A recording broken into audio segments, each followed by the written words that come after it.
This terminally ill mother is asked by her son if she could be reborn, what would she want to become? Mom says she'd want to be rich, so her kids could get a proper education and wouldn't have to work so hard. Dong-sik asks another question. Would you want me to be your son again in the next life? Mom shakes her head and says no. Dong-sik gets a little upset. He sulks and says he wouldn't want her as his mom either. Then he helps his mother sit down to rest. He asks her again, if I loved studying like my sister did and had a cheerful personality, would you still want to be my mom? Mom looks at him and nods. Dong-sik tells his mother, his sister became a haenyeo diver because she loved the sea, not because you forced her. He doesn't want his sister's death to weigh on his mother's heart. Dong-sik asks his mother, when were you happiest in this life? Mom says, when I was hiking with you. Just then 2 young people give up on reaching the summit and head back. Dong-sik asks them to take his mother down the mountain. He wants to rush to the top himself and film a video to show her. Mom watches Dong-sik run up the trail and reluctantly agrees. Dong-sik climbs with everything he's got. Mom goes back to a coffee shop at the base to wait for him.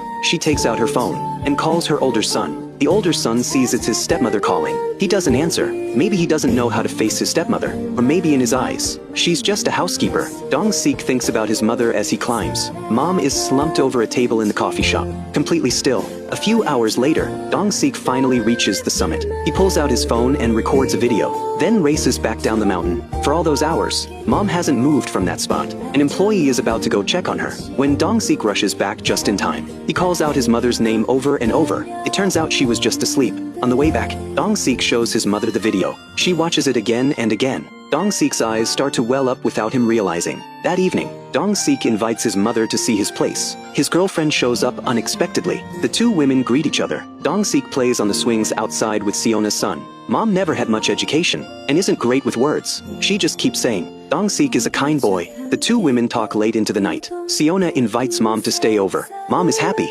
but she knows her time is running out. She decides to go back to her old house instead. Dong-sik asks if she wants him to stay the night with her. Mom tells him to go back to his girlfriend and the boy. Before he leaves, Dong-sik asks his mother to make soybean paste stew. Mom looks surprised. I thought you hated soybean paste stew. Dong-sik says, the stew you make is the best in the world. That's why for all these decades, I've never had it anywhere else. That night, Mom falls asleep with a smile on her face. The next morning at dawn, Mom gets up to make the stew. She also feeds a stray dog in the yard. By the time Dong-sik arrives, the stew is already ready. He takes a sip and tells his mother, it really is delicious. He notices she doesn't respond. Dong-sik walks over gently and discovers his mother is gone.